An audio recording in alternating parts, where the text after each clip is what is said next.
Will Jinxie be part of the drama as well? Well, there's a lot of harsh words that were said. You need to beat NA. We can't have let's go X team chance anymore. We could do better than that. Canadian, you're old as shit. Arms are up. We don't know who's gonna make it. It's a lot that could be on the line. Hi, I'm Milosh, and welcome everybody to our first episode of Lock In. This is our Stage 2 preview, all to set things up for Munich and the Invitational Big Major and our 10th SI. This is this first episode of a show where we kind of recap all the happenings in Siege X. We talk about what happened in the world of Siege Esports all around the world.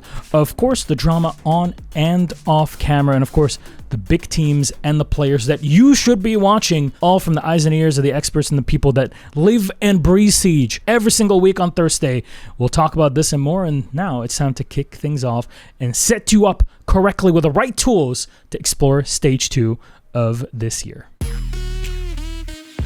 One, meta changes, right? It's always good to shake things up. Shields have been in a very strong position. Blackbeard's going to come in with 5 different nerfs, and it's going to really reduce his impact in play. Is he the only problem? Probably not, but that's just how shields work now, so it's a shield where you're just living in it. Number 2 is that Denari is coming up, so it's going to shake things up. A new operator, new ability. It's going to deny drones, maybe do a bit of damage here and there, at least slow things down. You know, think of it as a Legion side grade.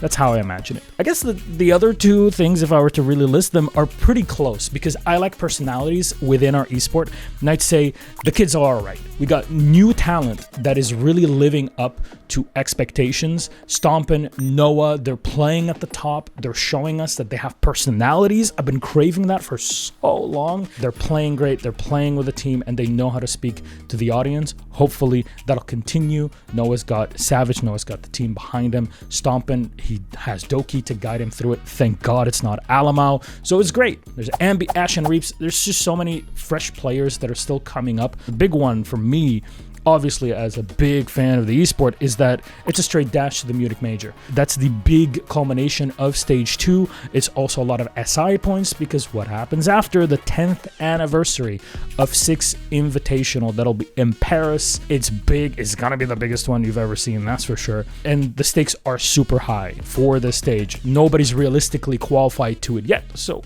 arms are up. We don't know who's gonna make it. Remember, BDS, now Falcons, did not make it a couple years ago. It's a lot that could be on the line. It's a good point to talk about the players that are turning 30. As someone that has hit above the age of 30 at this point, I feel with them. When it comes to esports, when you're above 30, you're old. And for one of them, Canadian, you're old as shit. I'm old as shit with the worst gun in the game! And he's going to be turning that dreaded 3-0, but my question is, does he get better as an in-game leader? Because every team he touches, even though he can't perform to the same level as before, he's still able to kind of guide them beyond it. Pide and Shepard also turning 30. That's great. We got a lot of cake to serve during Stage 2, and they're also known for their support play. As a support player, when you hit 30, are you supposed to just be better? Because you're not really, like, you know, the Ash main anymore. That's kind of done and dusted. Are you just focused on Ace Thermite? How does that work? But also, look, Stomp and Noah, future superstars, hopefully legends within our game, but that may be years down the line. Canadian, Bride, Shepard, they're legends in their own right again. To me, these three, and a lot like them, are absolutely not replaceable because every time they're on a team, despite being so old, they're still coming in and doing work. There's no point in having the change. But for others, we've seen a massive culling in the old guard of Siege over the past, 4 or 5 years, where now it's replaced by a lot of young players that, to me, now Doki is still a young player that only started playing a couple months ago when actually he's been competing at the top level for over 6 years. So I don't even know at that point who's considered old or young. I just want you to keep playing at the tippity top. That's what I'm looking at. But if there's one play that I want to look back on from Stage 1 would be Playday 10. So it's the first day of playoffs from EML. And, okay, I get it. Context, Falcons beating up on Gen G, Shaiko doing great. Wow, never seen that. He definitely needed a bit more of that skill later that summer, but that's another story for another day, I guess. So, playing solo, he's a Legion, he's got a shield, the Monty on the other side, and he's got a Grim and an IQ that he's facing off against. I just love how he isolates both Deadshot and Asa takes them out, and tries to constantly annoy the hell out of the Monty. When are you ever, as a Monty, afraid of a Legion player? Well, it's because it's Shaiko that's playing on the other side. This man can pop off at any moment. It's a perfect situation and a perfect site to just keep rolling back. Oh, you're going to push into me? I got goo mines to deal with you. Oh, you're going to unshield and try to hit me with your pistol? No problem. I have a T5. He's going to do the damage, and he's laughing at the end of the day, which is exactly what you love to see. Spray, it's a single shot, finds a bit of damage, and Shaiko gives him absolutely nothing. A 1v3 clutch. He's got the skills. He's paying the bills. It's great. If only he was able to replicate that later on in the summer, only a few weeks after this. But again, I hold my hands up. Team Falcons at least did well in this matchup and through playoff. EU and EML in general, we might have had a few struggles when it comes to performing on LAN over the past couple of years, but one thing we never struggle with compared to our homeboys at NA is that we always bring the heat at the event. The audience is always on another level. We've had it in Berlin in the past, and of course Manchester was the last time we got to hear from a European crowd on home soil. We're going to have it again. SI is in February, that's for sure, but Munich Major is coming up on the 14th to the 16th of November. 3 days action-packed in Munich. If you're German, if you're French, if you're Polish, if you're Czech, if you're Austrian, if you're Swiss, no matter where you are, if you're here in the EU, you need to join us in Munich. It's going to be a celebration on another level. I'm really looking forward to it. Make sure to grab your tickets. There's only a few left for both Munich and SI, and I need to see you there. We need to beat NA. We can't have Let's Go X Team chance anymore. We could do better than that. Kind of those opening games, and you can check them all out in-game through our esports tab right next to the shop, and seeing the match schedule for every single region, kind of what expectations there are for it. If I were to go through, like, hey, one game from each region, Dark Zero Shopify Rebellion looks sick. DZ, considered tippity top, but maybe that can fall off with SSG really getting into the picture.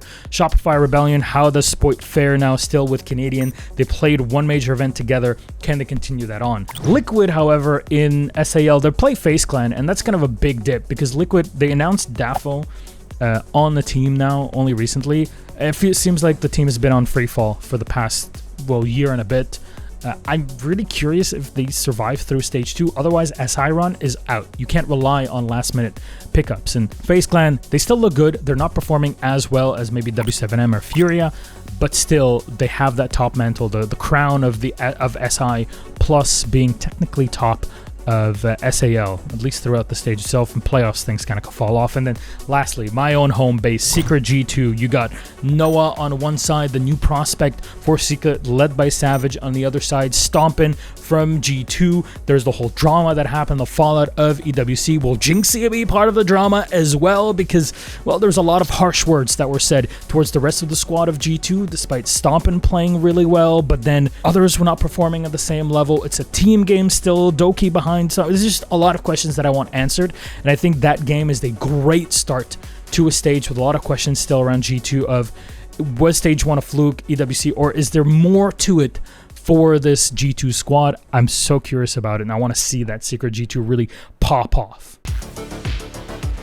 I think G2 in the opening can really struggle, but also surprise. I don't know what they've been up to over the past few weeks. Maybe they got some rest and they're actually charged up and ready. But Secret, I love a Dark Horse story. I think Secret have to show up. You can't just win at a big event, even though it's not officially part of the esports ecosystem, and then just kind of drop off the face of the earth. I cannot have it happen. My heart wants Secret to keep winning because it gives us a better story. There's Virtus Pro still in the running. There's G2 that are competing really well. Cool, but we need more teams to really show up on the international stage if we're ever going to have a hope of winning 2 events on European soil in Munich and the Invitational in Paris. So let's go Secret. Let's play well. We want to have better competition in Europe and not just have it where it's very top heavy. So I expect you to win. No pressure whatsoever. It's not like you're basing your entire performance over my own prediction of how the game will be, right?